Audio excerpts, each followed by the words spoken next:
Hello everyone, welcome to my online target study channel.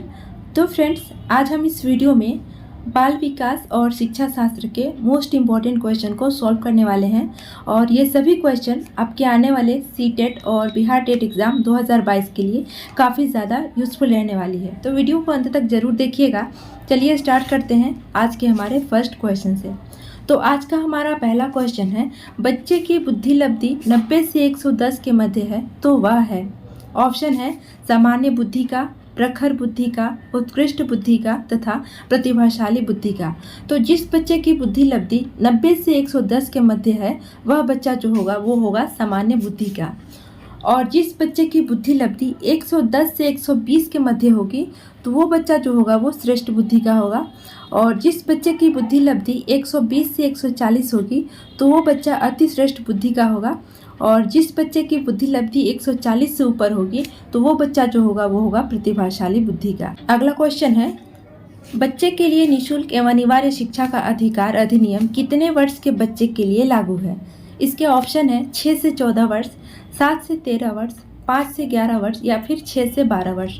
तो बच्चे के लिए निःशुल्क एवं अनिवार्य शिक्षा का अधिकार अधिनियम जो है वो 6 से 14 वर्ष तक के बालकों के लिए लागू है, तो इसका ए ऑप्शन सही हो जाएगा। और शिक्षा का अधिकार अधिनियम जो है वो 2009 में लागू हुआ था। इसके अनुसार यह प्रावधान रखा गया था कि 6 से 14 वर्ष तक के बालकों को निःशुल्क एवं अनिवार्य शिक्षा दिया जाए। अगला क्वेश्चन है, एक बच्चे की बुद्धि और विकास के अध्ययन की सर्वाधिक अच्छी विधि कौन सी है? इसके ऑप्शन है विश्लेषण विधि, तुलनात्मक विधि, विकासीय विधि या फिर सांख्यिकी विधि। तो बच्चे के वृद्धि और विकास के अध्ययन की सर्वाधिक अच्छी विधि जो होगी वो होगी विकासीय विधि। इसका सी ऑप्शन सही हो जाएगा। तो विकासीय विधि के द्वारा बच्चे के वृद्धि और विकास का अध्ययन अच्छी तरीके से किया जा सकता है। अगला क्वेश्चन है, गार्डनर ने 7 बुद्धि का अधिमान निर्धारित किया, इनमें से कौन सा सही नहीं है? इसके ऑप्शन है स्थान संबंधी बुद्धि, भावात्मक बुद्धि, अंतर्वैयक्तिक बुद्धि या फिर भाषात्मक बुद्धि। तो गार्डनर ने 7 बुद्धि का अधिमान निर्धारित किया, इनमें से जो नहीं है वो है भावात्मक बुद्धि, यानी कि गार्डनर के 7 बुद्धि के सिद्धांत में भावात्मक बुद्धि नहीं है, और उनके इस सिद्धांत में स्थान संबंधी बुद्धि है, अंतर्वैयक्तिक बुद्धि है और भाषात्मक बुद्धि है। ये तीनों ही उनके सिद्धांत के अनुसार सही है। अगला क्वेश्चन है, यदि एक बच्चे की मानसिक आयु 5 वर्ष तथा वास्तविक आयु 4 वर्ष है तो उस बच्चे की बुद्धि लब्धि होगी। इसके ऑप्शन है 125, 80, 120 या फिर 100। तो यदि एक बच्चे की मानसिक आयु 5 वर्ष तथा उसकी वास्तविक आयु 4 वर्ष है तो उस बच्चे की बुद्धि लब्धि जो होगी वो होगी 125। तो टर्मन ने बुद्धि लब्धि का सिद्धांत दिया था। उनके अनुसार बुद्धि लब्धि का जो सिद्धांत है वो है मानसिक आयु बटे वास्तविक आयु इंटू 100। तो इसके अनुसार अगर एक बच्चे की मानसिक आयु 5 है और वास्तविक आयु 4 वर्ष है तो उसे 100 से अगर हम डिवाइड कर देंगे तो आ जाएगा 125। तो इसका सही आंसर हो जाएगा 125, उसका बुद्धि लब्धि होगा। अगला क्वेश्चन है, मनोविज्ञान शिक्षा का आधारभूत विज्ञान है, यह किसने कहा है? इसका सही आंसर हो जाएगा ऑप्शन बी, स्किनर। तो मनोविज्ञान शिक्षा का आधारभूत विज्ञान है, यह कथन स्किनर का है। अगला क्वेश्चन है, हिंदी अक्षरों को बालक किस आयु में पहचानने लगते हैं? इसके ऑप्शन है 3 वर्ष में, 4 वर्ष में, 5 वर्ष में या फिर 6 वर्ष में। तो हिंदी अक्षरों को बालक जो है वो 5 वर्ष की अवस्था से पहचानने लगते हैं। इसका सी ऑप्शन सही हो जाएगा। अगला क्वेश्चन है, एलेक्सिया क्या है? इसके ऑप्शन है पढ़ने की अक्षमता, लिखने की अक्षमता, सीखने की अक्षमता या फिर सुनने की अक्षमता। तो एलेक्सिया जो है वो पढ़ने संबंधी अक्षमता है। इसका ए ऑप्शन सही हो जाएगा। अगला क्वेश्चन है, पियाजे की औपचारिक संक्रियात्मक अवस्था किस आयु अवधि तक मानी जाती है? तो पियाजे की औपचारिक संक्रियात्मक अवस्था जो है वो 11 से 15 वर्ष तक की अवस्था को माना जाता है, और 0 से 2 वर्ष तक की जो अवस्था होती है वो संवेदी पेशीय अवस्था होती है, और 2 से 7 वर्ष तक की अवस्था जो होती है वो पूर्व संक्रियात्मक अवस्था होती है, और 7 से 11 तक की अवस्था जो होती है वो मूर्त संक्रियात्मक अवस्था होती है पियाजे के अनुसार। अगला क्वेश्चन है, गर्भ में बालक को विकसित होने में कितने दिन लगते हैं? इसके ऑप्शन है 150 दिन, 280 दिन, 390 दिन या फिर 460 दिन। तो एक बच्चे को गर्भ में विकसित होने के लिए कम से कम 280 दिनों का समय लगता है। इसका बी ऑप्शन सही हो जाएगा। अगला है, किस मनोवैज्ञानिक ने अपने 3 वर्षीय पुत्र का अध्ययन किया? इसके ऑप्शन है पेस्टोलॉजी, वाटसन, स्टेनले हॉल या फिर जेम्स सल्ली। तो इसका सही आंसर हो जाएगा ऑप्शन ए पेस्टोलॉजी। तो पेस्टोलॉजी ने अपने 3 वर्षीय पुत्र का अध्ययन किया था। अगला क्वेश्चन है, बालक का विकास होता है। इसके ऑप्शन है सिर से पैर की ओर, बी है पैर से सिर की ओर, सी है दोनों ओर से या फिर इनमें से कोई नहीं। तो बालक का विकास जो होता है वो सिर से पैर की ओर होता है। तो इसका ए ऑप्शन सही हो जाएगा। अगला है, विकास के संबंध में गलत कथन है। इसके ऑप्शन है विशिष्ट से सामान्य की ओर, सार्वभौमिक प्रक्रिया है, दिशा सिर से पैर की ओर है, वर्तुलाकार गति।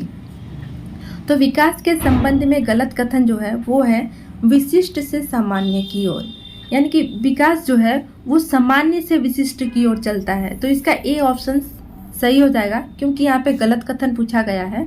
अगला क्वेश्चन है, गर्भधान काल की अवस्था नहीं है। इसके ऑप्शन है शैशवावस्था, डिंब, बीजकरण या फिर भ्रूणावस्था।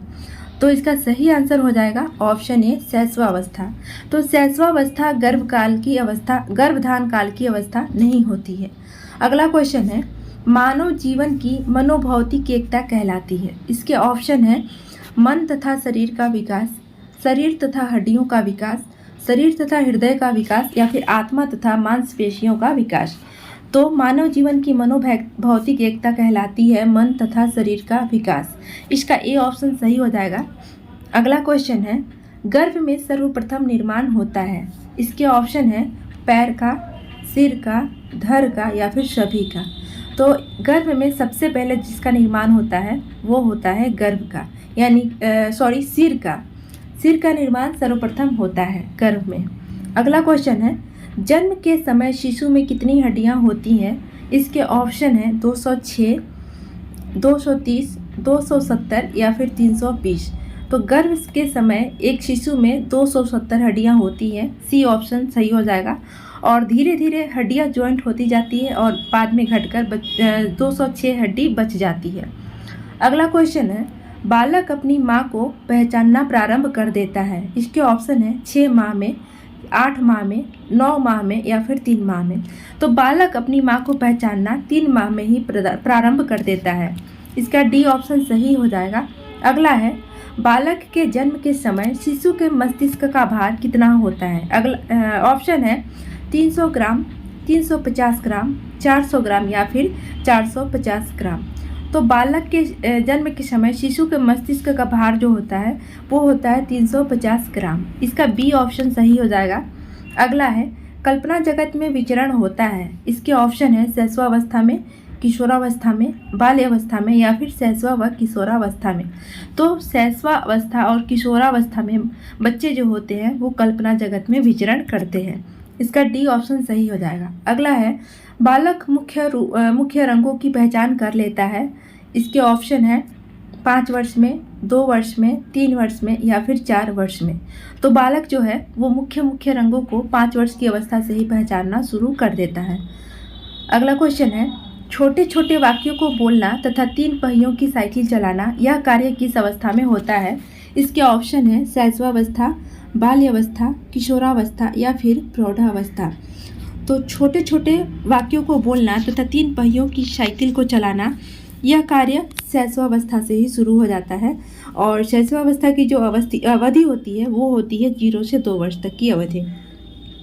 अगला है, निम्न में से किस घटना की ओर बालक सर्वप्रथम आकर्षित होना प्रारंभ करता है? इसके ऑप्शन है प्रकाश, माँ, ध्वनि या फिर भोजन।